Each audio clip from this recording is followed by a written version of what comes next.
Looking good.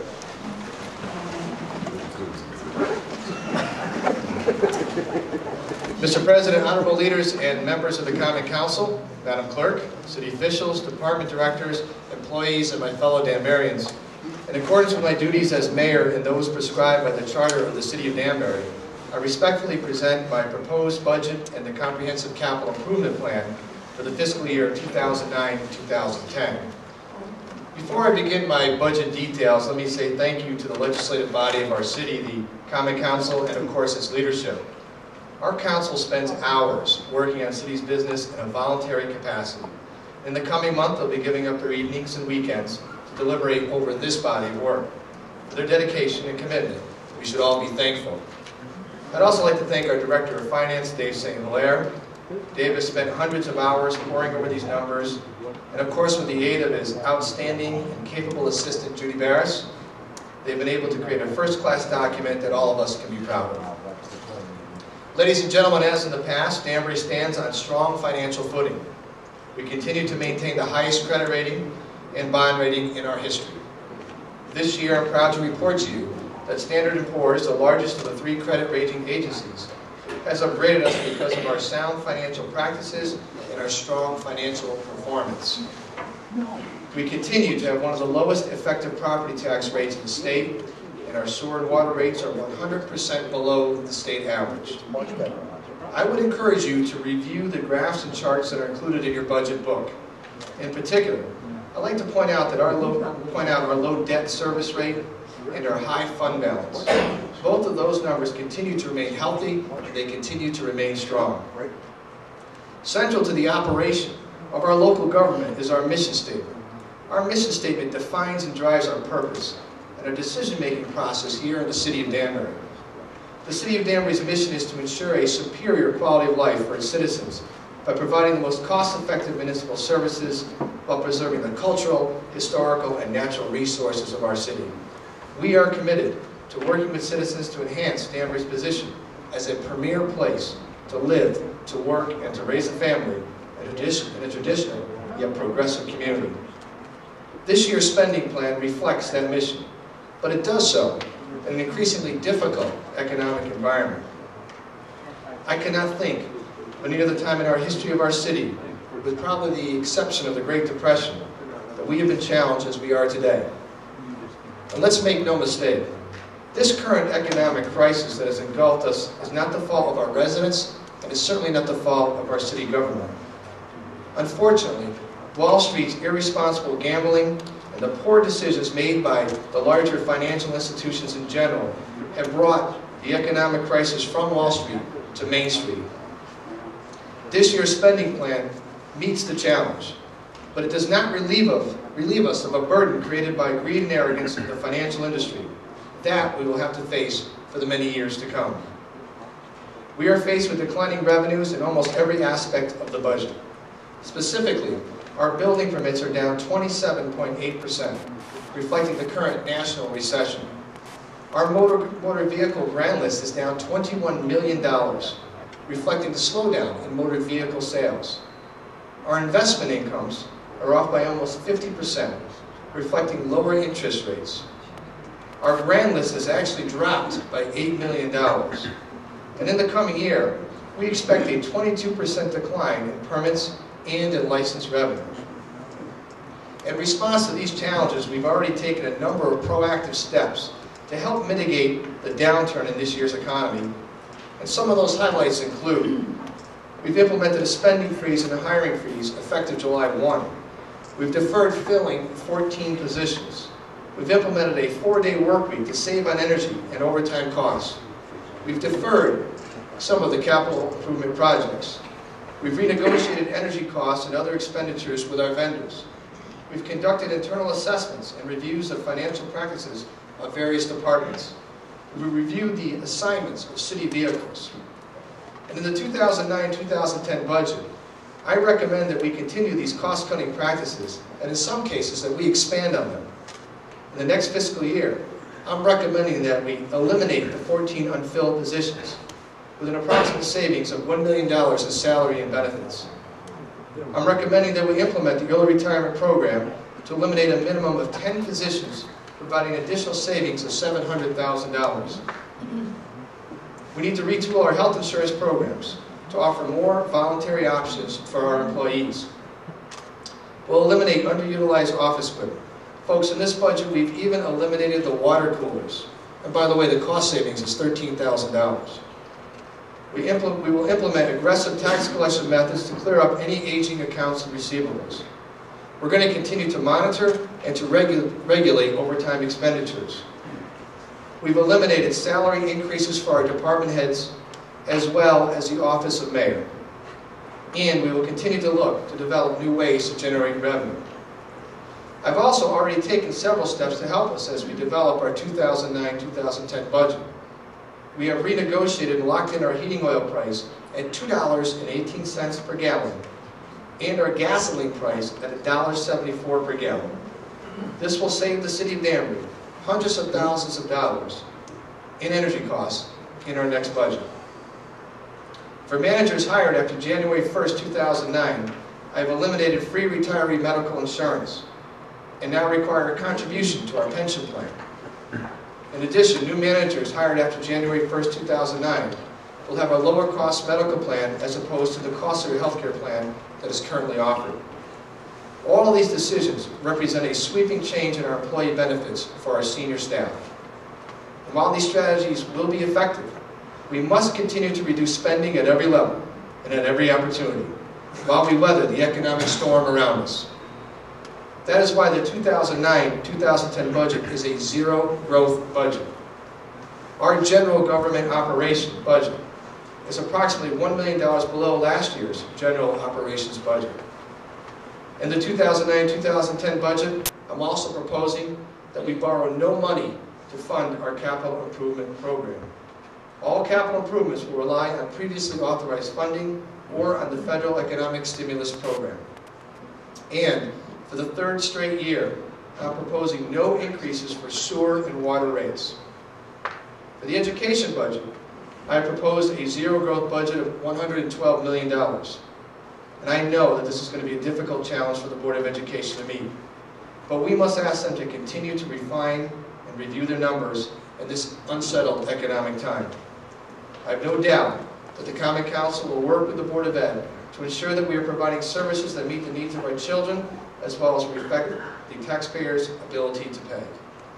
And finally, I want to commend Dr. Pasquarello, who's here tonight, along with Ilya Longo and Chairman Podolsky, and the other members of the Board of Education, for the steps that they have already taken in containing cost. Most important to our mission statement and to the quality of life in the City of Danbury is the delivery of public safety services. While most of our budget is designed to reduce spending and eliminate staffing, there is one area that I'm recommending an increase in staffing. On April 21st, we will dedicate our new police station. As a way to deploy more police officers to patrol, I've included 3 civilian employees, as well as 3 part-time civilian employees, that will form the core of our civilian workforce at the police station.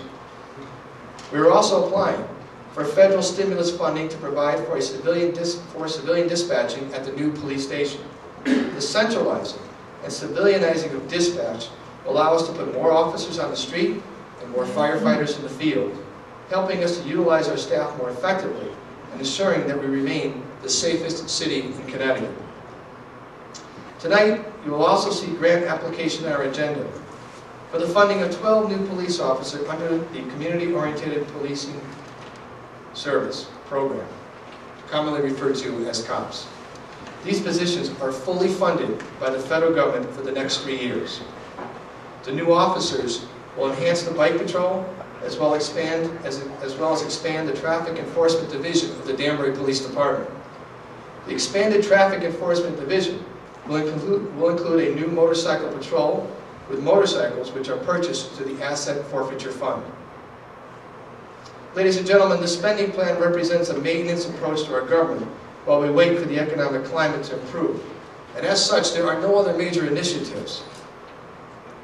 Earlier this year, the Common Council, with my support, opted to change the way we fund grant agencies and to work towards developing real metrics and measurable outcomes for our taxpayers.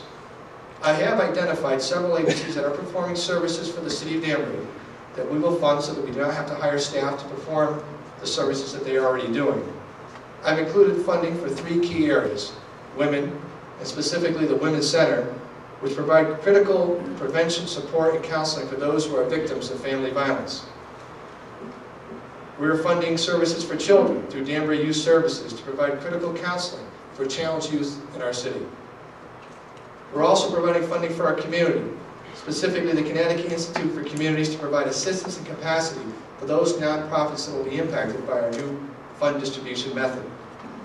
We'll be funding the Boughton Street YMCA, which are transition dollars to continue offering important recreational opportunities for our residents.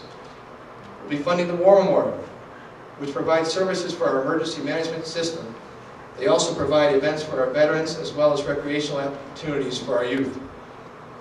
We'll be funding the Danbury Council of Veterans to provide graveside services as well as the Memorial Day Parade.